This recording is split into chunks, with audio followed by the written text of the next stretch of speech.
আমি প্রতিদিনের মতো এক প্লেট নুডলস খাবো বলে একটা রেস্টুরেন্টে ঢুকলাম।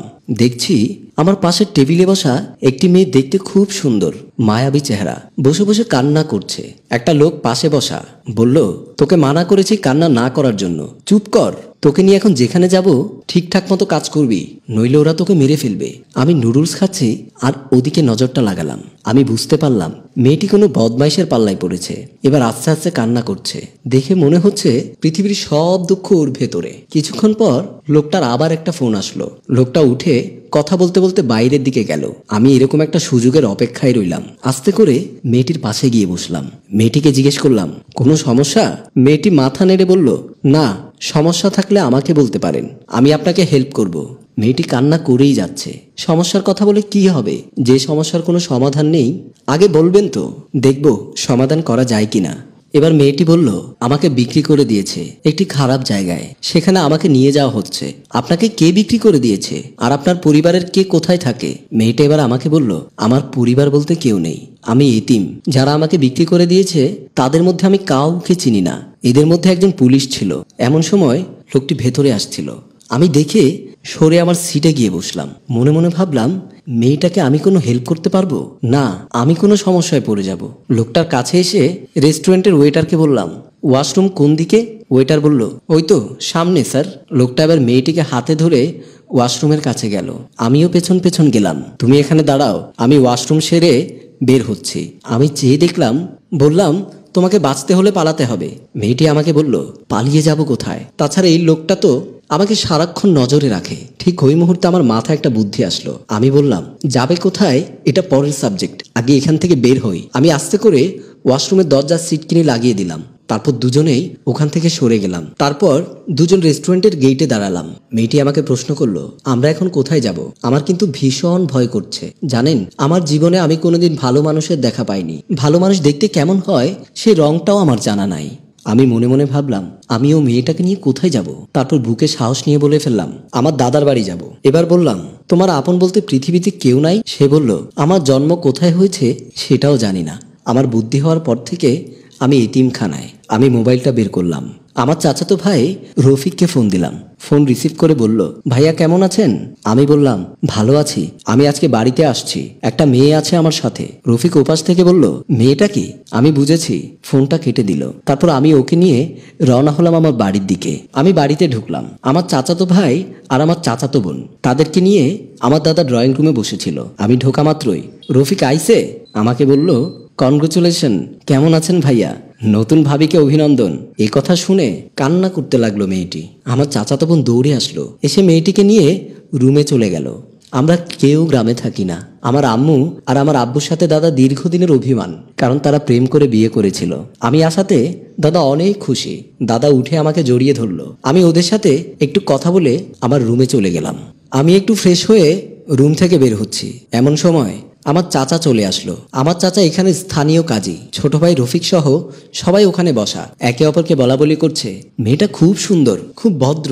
দাদা বলল, এসব বিষয় নিয়ে কেউ কোনো বাড়াবাড়ি করবে না, আমার নাতির পছন্দ হয়েছে, ব্যাস, এই মেয়েটার সাথেই বিয়ে হবে। এমন সময় রুম থেকে বের হচ্ছি। চাচা বলল, এদিকে বয়। দাদা বলল, আমি দীর্ঘ 20 বছর ধরে তোর বাবার সাথে কথা বলি না। আজকে আমি তোর বাবা এবং মার সাথে ফোনে কথা বলেছি। আমি মনে মনে অনেক খুশি হলাম। যাক, এতদিন পর হলেও ভুলটা ভাঙলো। দাদা আবার বলল, কবুল বল। আমি বললাম, কবুল বলবো মানে? কার বিয়ে? তোর বিয়ে। সবাই হাসাহাসি করছে। দাদা আমাকে আবার বলল, কবুল বল। সবাই হাসাহাসি করছে। আমার খুব লজ্জা লাগছে। আমি আবার বললাম, দাদা কার বিয়ে? কেন? তোর বিয়ে। আমি জানি না কার সাথে। এবার চাচা বলল, কেন, যে মেয়েটা এনেছিস ওর সাথে? আমি বললাম, আমি ওকে চিনি না, শুধুমাত্র হেল্প করলাম। আমার চাচাতো বোন বলল, ওসব কথা আমি ওই মেয়ের থেকে সব জিজ্ঞেস করেছি। এবার দাদা বলল, এত কথা না বাড়িয়ে এখানে সই করে দে। আর তুই যদি মেয়েটাকে বিয়ে না করিস তাহলে আমি তোর মা বাবাকে কোনো দিনও মেনে নেব না। এমন সময় আমার প্রেমিকা সুলতানা ফোন করলো। আমি ফোনটা রিসিভ করে বললাম, হ্যালো। ফোনের উপাস থেকে বলল, কেমন আছো জান? আমি সবার সামনে কোনো জবাব দিতে পারছিলাম না। আমি সবার থেকে একটু অনুমতি নিয়ে ঘরের বাহির হলাম। সিঁড়ির পাশে দাঁড়িয়ে বললাম, আমি দাদার বাড়ি আসলাম তো, তাই একটু সমস্যা। সবাইকে নিয়ে একটা মিটিংয়ে আছি। ওদিকে সুলতানা বলল, অনেকক্ষণ ট্রাই করতে করতে তোমার মোবাইলে ফোন ঢোকে না কেন? এখানে নেটওয়ার্কের প্রবলেম। সুলতানা বলল, আমি আজকে ফ্রি আছি সারা রাত, তোমার সাথে কথা বলবো। আমি আর কিছু না বলে বললাম, আচ্ছা ঠিক আছে, আমি ফোন করব। এবার সুলতানা বলল, আই লাভ ইউ। আমি বললাম, আই লাভ ইউ টু। ফোন রেখে মনে মনে ভাবলাম, 20টি বছর পর আমার দাদা আমার মা বাবার সাথে কথা বলেছে। আমি যদি বিয়েতে রাজি না হয় তাদেরকে নাকি মেনেও নিবে না। আল্লাহ, কি বিপদে পড়ে গেলাম, কি করব বুঝতে পারছি না। এমন সময় আম্মা এবং আব্বা আসলো। আম্মা আমাকে জড়িয়ে ধরলো। আব্বা বলল, তুই নাকি কোন একটা মেয়ে নিয়ে এখানে চলে আসলি। আমি চুপ করে রইলাম। আম্মা বলল, অনেকদিন পর তোর দাদার ফোন পেয়ে আমি আর তোর বাবা খুশিতে আত্মহারা হয়ে গেলাম, যদিও বা তোর কারণে ভুল বোঝাবুঝির অবসান হতে যাচ্ছে। আব্বু বলল, আমি আর কোনো ঝামেলা চাই না, বাঁচবই বা ক বছর, আমি সবাইকে নিয়ে একসাথে থাকতে চাই। আমি আম্মুকে জড়িয়ে ধরলাম, বললাম, আম্মু, আমার কোনো দোষ ছিল না, আমি শুধু মেয়েটিকে হেল্প করেছি। এখন সবাই বলছে আমার নাকি তাকে বিয়ে করতে হবে। আব্বু বলল, আয় ভেতরে আয়, বসে আলোচনা করি। আমি সহ ভেতরে ঢুকলাম। দাদা আর আব্বু একজন একজনকে জড়িয়ে ধরে কান্না করতে লাগলো। দাদা বলল, আমি মরার আগে এরকম একটা দিনের অপেক্ষায় ছিলাম। আমার চাচাতো বোন বলল, সবাই বসেন। আমাকে বলল, ভাইয়া এত কথা না বাড়িয়ে কবুল বলে ফেলো, আর এখানে একটা সই করে দাও। আমি কিন্তু চাচাকে খুব ভয় পাই। চাচা বলল, সই কর বলছি। কি আর করা, আমি সই করে দিলাম। এবার তারা সবাই বলে উঠল, আলহামদুলিল্লাহ। আমার দাদা একটা মোনাজাত করে দিল। তারা রুমে গিয়ে রিয়ার থেকে একটা সই নিল। আমি দাদার রুমে একা একা শুয়ে রইলাম আর সুলতানার কথা ভাবছিলাম। কিছুক্ষণ পর দাদা এসে একটা পাঞ্জাবি দিয়ে বলল, এটা পরো। আমি বললাম, এটা কেন পরবো? আমি যা বলছি তাই করো। আমি পাঞ্জাবিটা গায়ে দিলাম। দাদা আমাকে নিয়ে পাশের রুমে গেল। রুমের মধ্যে দেখতে পেলাম লাল টুকটুকে একটা শাড়ি পরে মেয়েটি বসে আছে। তাকে দেখে আমি অবাক হয়ে গেলাম। আমার মনে হলো পৃথিবীর সমস্ত সৌন্দর্য তার ভেতরে আল্লাহ দিয়ে দিয়েছে। এবার দাদা এখানে জোর করে আমাকে বসিয়ে দিয়ে দরজা বন্ধ করে বাহির হয়ে গেল। এখন মনে মনে ভীষণ রাগ হচ্ছে। মনে পড়ছে সুলতানার কথা, আমার 4 বছরের সম্পর্কের কথা।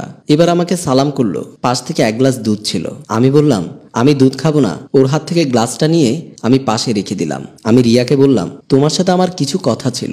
আমারও কিছু কথা ছিল, আগে আমারটা বলি। রিয়া মাথা নেড়ে বলল, বলুন। আমি বললাম, কি হতে কি হয়ে গেল। আমার সাথে একটা মেয়ের 4 বছরের সম্পর্ক, ওর সামনে পরীক্ষা। পরীক্ষা শেষ হলে ওর সাথে আমার বিয়ে হওয়ার কথা ছিল, যেটা আমার মা বাবাও জানে।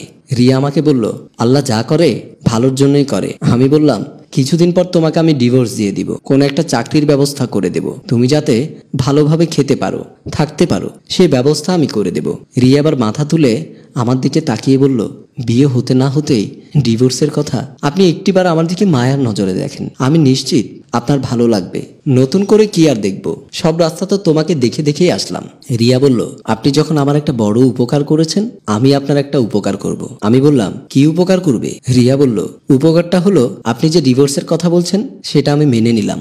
আমার একটা ওয়াদা রাখতে হবে, আমি শরীয়ত সম্মতভাবে আপনার বউ। আমি মাথা নাড়ালাম, হ্যাঁ, আজকে আমাদের বাসর রাত, মেয়েদের জীবনে এটাই সবচেয়ে বড় রাত। আমি বললাম, হতে পারে, তাই আমি আপনার কাছ থেকে একটা জিনিস চাইবো, দিবেন? হ্যাঁ বলো। অন্তত পক্ষে এই রাত আমাকে উপহার হিসেবে দেন। তার মানে কি আমরা বাসর করব একসাথে, একসাথে ঘুমোবো? কালকে থেকে যদি আপনার মন না চায় আপনি আপনার মতো আলাদা হয়ে যাবেন। আমি আমার মতো চুপ করে থেকে বললাম, হ্যাঁ আমি রাজি। দুজন একসাথে শুয়ে পড়লাম। সম্মানিত ভিউয়ার্স, আমি মঞ্জুর মোর্শেদ। আমাদের কলেজ লাইফের কিছু ভালোবাসা এমনিতেই চাপাতলে পড়ে যায়, না পারি বলতে, না পারি সইতে। তাই জীবনে যে সময় যেভাবে চলে ওভাবে চলতে দেওয়া উচিত। গল্পটি সম্পূর্ণ কাল্পনিক। যদি ভালো লাগে লাইক, কমেন্ট, শেয়ার করে মিউজিক প্লাসের সাথেই থাকুন। ধন্যবাদ।